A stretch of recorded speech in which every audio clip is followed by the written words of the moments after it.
Green Lantern, issue 33, legacy number 600. Jeremy Adams writing with Zermanico, V. Kenneth Marion, and Daryl Banks on art. So this is oversized. That's why there's so many artists. Also, there's a Ron MARZ story in here as well, just for the record, for the writing side of things. So this is focusing on Kyle, the fact that he is now setting up shop in LA. He's going to be staying on Earth, and Odyssey's going to be staying with him as a roommate.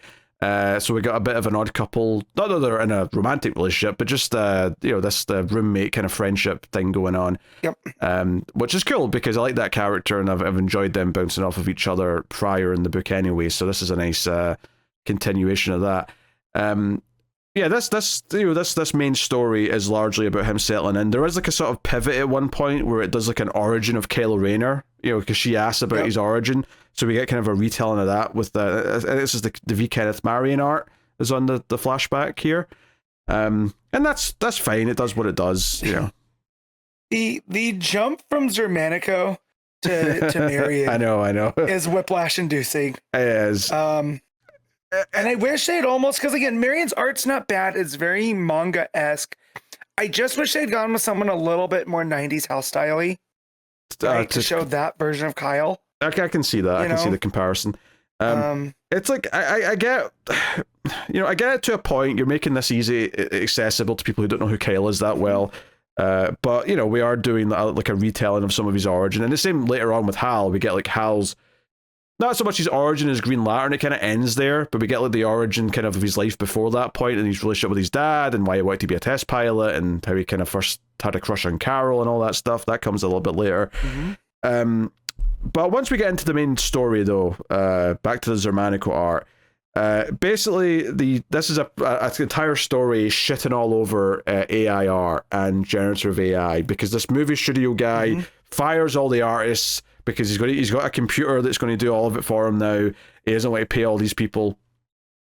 And Kyle, when he's talking to the others, that being Odyssey, and Wally shows up and ends up being like a co-star of this issue.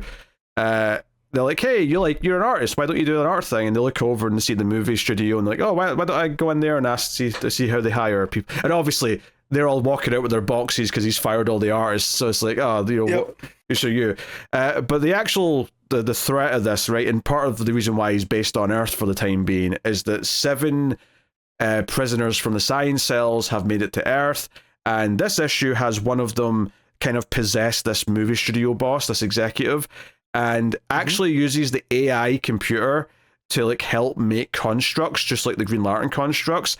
So we get this kind of almost like meta commentary of Kyle shitting all over how bad these constructs are, because they're just like taking things from movies and doing crappy generic versions of them. Yeah, and it means more because Kyle is an artist. Like that's what his entire backstory that they go out of their way to show us.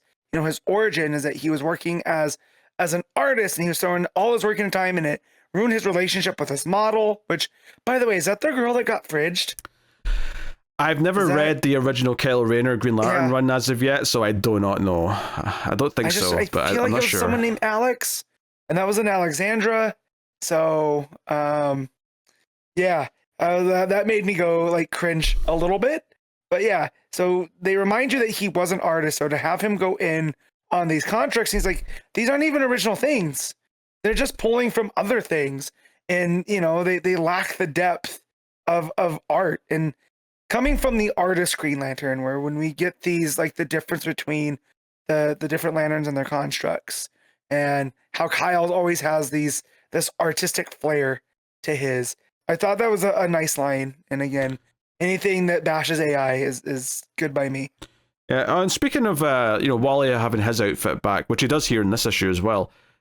Kyle doesn't have his 90s outfit exactly by any stretch, but I do appreciate that they've given him back he's never just had the straight green and black that Hal and John have, right? He's always had that kind of, at least the suits that I like on Kyle tend to have a little bit of that sort of, I don't know what you call it, the silver or grey section, right? Here he's got some differences to his old costume. He's got like green on the arms, but I've always had Kyle having that extra bit of, like, color seems weird because it's like a white or grey, but like this idea of having like another color on there aside from just green and black, and I appreciate that his new suit has some of that going. And I like the fact that he always has the badge emblem. Like, right, it's not in the center of this chest, like usually, like John and Hal. So this one puts that back there, and it's kind of a crab mask. So I feel like it split the difference between us. It's not quite a domino like Hal, but it's thicker than the domino. I think I'm always disappointed when there's a Green Lantern story or arc where they just give him what's effectively Hal's outfit. And it's like, oh, he's lost all of his individuality from his outfit, which is weird because Kyle is so expressive, and they can basically just make the suits whatever they want because it's Green Lantern energy. So, you get a big fight scene where they're fighting the constructs. There's a giant snake, at one point he makes, and so on. And obviously the things that the movie exec possessed by the aliens pulling from movies aren't real movies. It's like they mention like the monster trucks from some fake movie that they've made up, and there's a pterodactyl, which we would see and go, oh, that's from Jurassic Park 3, but he's not saying that. He's saying whatever. No, and like a big spider, so I was thinking it's almost like the ants from them. Yeah. Right? Like these big, I do love, insects. Though, that the bad guy, the executive possessed by the alien, is wearing the AI servers on his back like a backpack the entire time. Yeah. It was a really funny visual of like, this is AI man coming to here. I mean, Kyle surfs the wave construct at one point, which also felt very creative to me.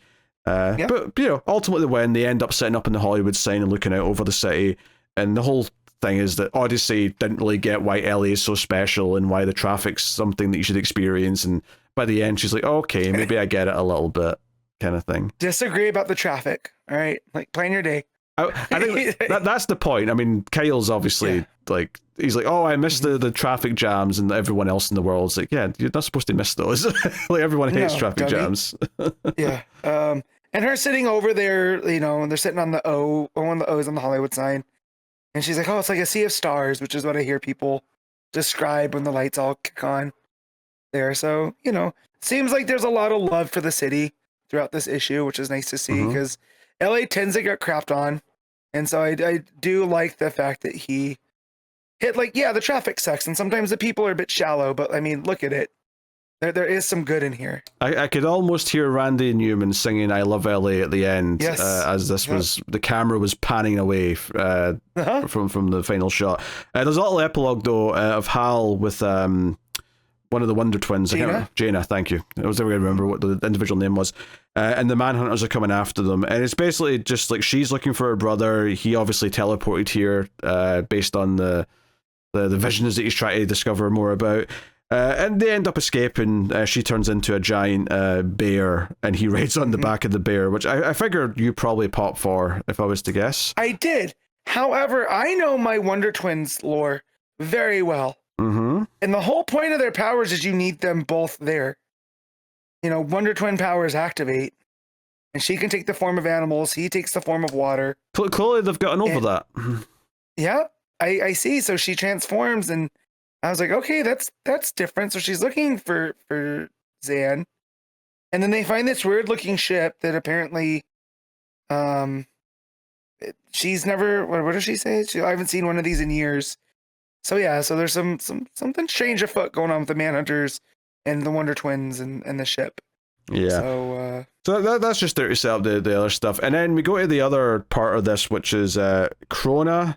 Or the being that's kind of Krona in Hal's body. Yeah. It's not the original Krona though, and he kind of points that out. He's kind of like a backup version that's booted up, and he's like, why did Krona pick this meat sack, this Hal Jordan? What makes him so special? And that basically sets up the flashback of, here's Hal Jordan's backstory of him growing up and worshipping his dad dying in the plane, and then him growing up to be a pilot, and being in love with Carol, and it effectively just ends with like he got the Green Lantern ring, and then he became the greatest Green Lantern of all time, and here's a big splash page of everyone. And that's pretty much it. And that's what I mean by like the 90s art. I almost wish that Jurgens had done the Kyle story, just because this fits that era a bit more. So, and Jurgens does kind of have that Silver Agey, the darker lines and the square jaws on the heroes. So it fits all the early Hal stuff super, super well, even though this is like well-tread Lantern lore at this point. At least it looks great. Like, Jurgens brought his A game for that. And, We even get in the final splash page all the different versions of him. Right, there's him as Parallax and the Spectre, and him with Green Arrow as the hard traveling heroes. So that was a lot of fun. Yeah, and I've got to be honest, like I read the last story at the end, which is sort of Kyle in his prime with his old outfit and crab mask and all that. But I have to admit, my memory is completely blanking on anything that happened in this. Like I know I read it, which is maybe telling, but yeah. So yeah, this is the Run MARZ story, I assume, at the end here. Yeah, I remember reading it too. I read this early in the week. It didn't make that much of a thing. It didn't make that much of a imprint on me. But yeah, he's painting apparently on, it looks like Oa because of all the towers behind him. And the ship crashes. There's some lanterns that are trying to intercept. He shows up, helps them out. Yeah, I mean, it's basically all about talking about how important Kyle is because he sort of rebirths the entire core, right? And as the torchbearer. Yeah. So he's kind of worshipped for that a little bit in certain sects, and it's like, it's just like a nice sort of like, and it makes sense that Run MARZ is here to glaze Kyle a little bit. That's his boy. So it's like, okay, yeah, and you get like a panel where there's constructs of all the different versions of Kyle and whatnot. But yeah, it's it's a nice kind of. Like, it ends with the idea that even when you're in darkness, you can be the light, and that's what Kyle has been. He's the torchbearer. Yep. But yeah, actually, it didn't leave much of an impression because I got to this here as we were going through the book, and I was like, I don't remember anything about this last story, even though I definitely read it. But hey, that's what it is. I mean, this was a 50-page book all in this issue of Green Lantern, but the main story was good. The main story I did enjoy. So. Honestly, anything shitting on AI right now is going to work for me, frankly. Absolutely. So, good stuff. I really love the main story. Like, again, I didn't need the origins. I know they were fluff, they were padding. That's page count with special issue stuff rather than something we needed. Right, but like him being an artist and coming up against AI, I thought that was a very inspired take. And then him being out in LA, his hometown, and how Odyssey is responding to it. I was much more interested in that than any of the other stuff. And, yes, I'm interested in the mystery of what's going on with the Manhunters. And I feel like that's going to take up a big chunk now of Green Lantern, because that's how Green Lantern Corps ended as well. I was dealing with the Manhunters. So... Yeah, I'm hoping. It did feel like we shifted more to Kyle being the lead character, so I still think that's going to be the A plot for a while, is Kyle stuff. But at least for an arc anyway, maybe it'll shift back over to Hal. But I'm all for Kyle getting the spotlight for a bit. I like that we can rotate different people in and out of these books. I feel like that's what the Green Lantern book should be able to do at this point. Well, there's like 7 Earth Lanterns at this point, so there's plenty to rotate through. Where's my Jessica focused story, DC? Yeah? Where's that happening? Get to it. She's too busy being the corpse leader right now. I mean, that's all fine, but give me an issue focusing on her stress. Give me the Veep style issue or arc where it's all about her running that place and the stress of the job. Give me that. Her trying to get a hold of Salak, and Salak's like, "Nope, I'm on vacation. It's yours now." All right. Zarmanico art's very good. Obviously, you do get whiplash from the different artists when we switch to them. But other than the flashback of Kyle's origin, the main story is all Zarmanico, and it does look very, very, very good. So, excellent stuff. All right, what are you giving Green Lantern? Because of the unevenness of the the padded count, I'm gonna give this a 7.5. Yeah, I think I'll still give it an 8 because I really like the main story and I love the focus on Kyle. But admittedly, though, I'm kind of just willingly ignoring the extra stuff that I didn't like all that much because it was extra stuff. Admittedly, if you're rating this versus the price because it was an oversized issue, I think it's fair to maybe like rate it lower. I'm not doing that. I'm just going to take the main story as the book, and then everything else is just extra fluff that I can ignore.